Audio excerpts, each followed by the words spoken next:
Hi there, my name is Patrick Lynch and I'm a fourth year medical student and I have a strong interest in LGBTQ healthcare.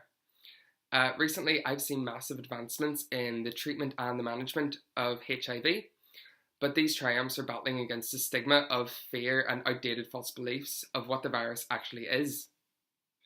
This stigma has created a fear, especially among men who have sex with men, and it stops people getting tested because they would rather not know their status than know that they were positive.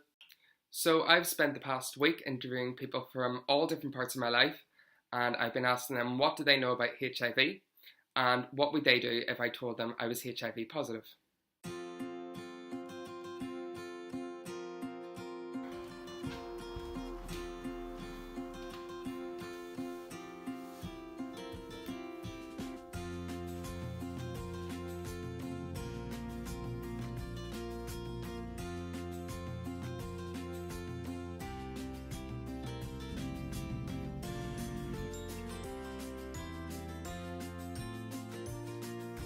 Honestly, not an awful lot.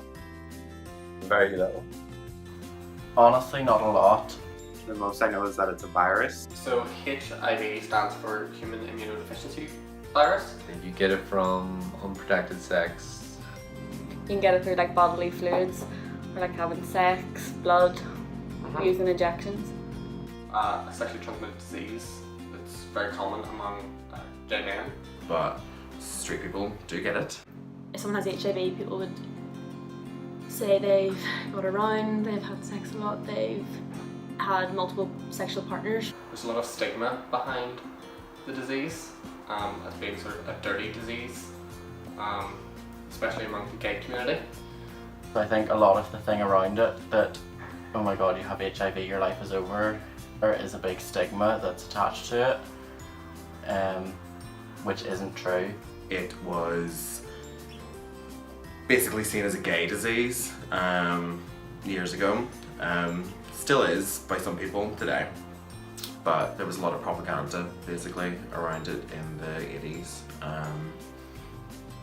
that made it look as if it was a gay disease.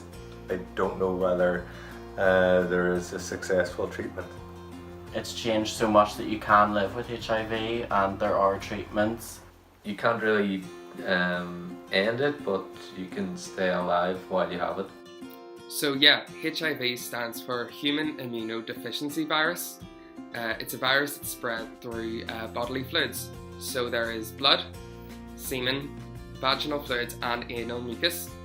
It can also be spread through breast milk, and then it can be passed from mothers to babies.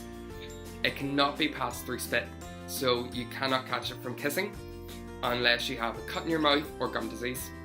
HIV doesn't live outside the body for very long. It needs a host to survive, so the chances of you picking it up from any surfaces such as toilet seats or shared cups is very, very unlikely.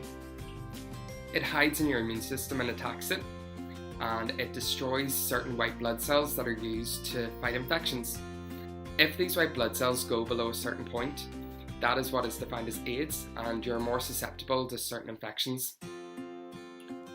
There's more than 25 drugs available to treat HIV at the minute, and all of these aim to get the viral load, which is the amount of virus in your blood, down to an undetectable level, and to maintain this for as long as possible, which can be done by working with your doctor and keeping up with your medication. For HIV negative people that may be putting themselves at risk of contracting HIV either through unprotected sex or sharing needles, there is also PrEP, which stands for pre-exposure prophylaxis. It's just a pill that you can take every day and it stops you from contracting HIV if you become exposed to it. No, not at all. No. Do I? I don't think so. No. No. No. No. So U equals U stands for undetectable equals untransmissible. It basically means that if you are taking your drugs and your viral load is low, that you cannot transmit it to someone else. So undetectable is untransmissible. So U equals U stands for undetectable equals untransmissible, And this is from the recent 22nd International AIDS Conference, and they said that if you're positive undetectable and you're maintaining your treatment, it is now impossible for you to spread the virus onto a HIV negative partner, even through unprotected sex. This was shown in a recent study that was called Partner 2, and it looked at gay couples over 4 years where one partner was positive undetectable and one partner was negative and not on PrEP. And they had unprotected sex over the 4 years, and there was not one case of HIV transmission between the couple. It also stated that in these circumstances, a couple would have to have condomless sex for 420 years before there was one transmission of HIV. Okay, did not know that.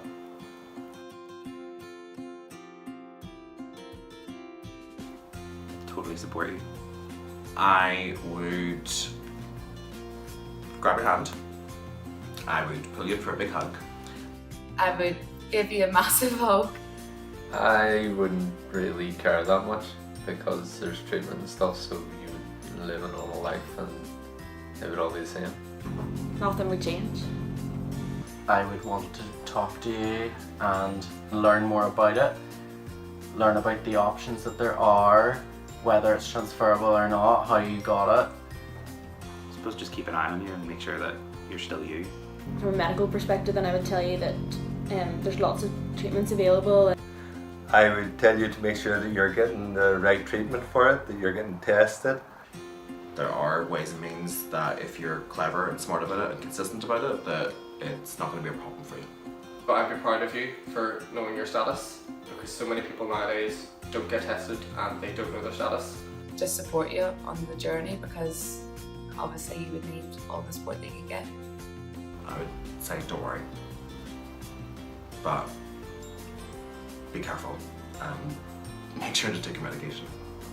Would you stop being my friend? No. If I told you I was HIV positive, would you still love me? As much as I ever did. If somebody came to you with the wrong views of HIV from now on, would you challenge them? Yes, definitely. Not knowing what I know now, definitely. Would you leave me if you found out I had HIV? No.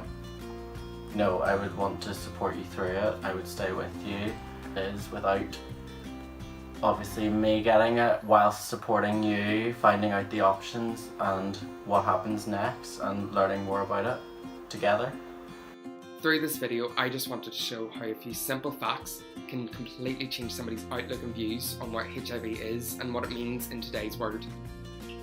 I also wanted to show that if I was to come out as HIV positive, I would still have friends that support me, and I'd still have a family that loves me.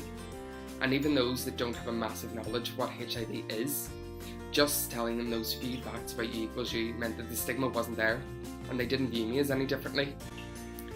The fear of diagnosis and having to tell people that you are HIV positive should never be a reason to not go and get tested. It is never better not to know. We cannot stigmatise HIV positive people any longer. All this does is create fear and will stop people going to get tested. It'll also make people less likely to disclose their status to people that they're having sex with. As a last note, I would always encourage you to be safe while having sex. Have the discussion with your partner about when you both last got tested, what your status is, and always use a condom. People do still lie about knowing their status, or even about if they're undetectable or not. And also using a condom will stop you catching any other STDs. So thank you for watching this video. Sorry it's a bit shaky because I've never used iMovie before and I've never filmed. But yeah, I hope you learned something, and I hope you can tell other people about what HIV means now and how good the treatment has got. Okay, thank you. Enjoy Pride.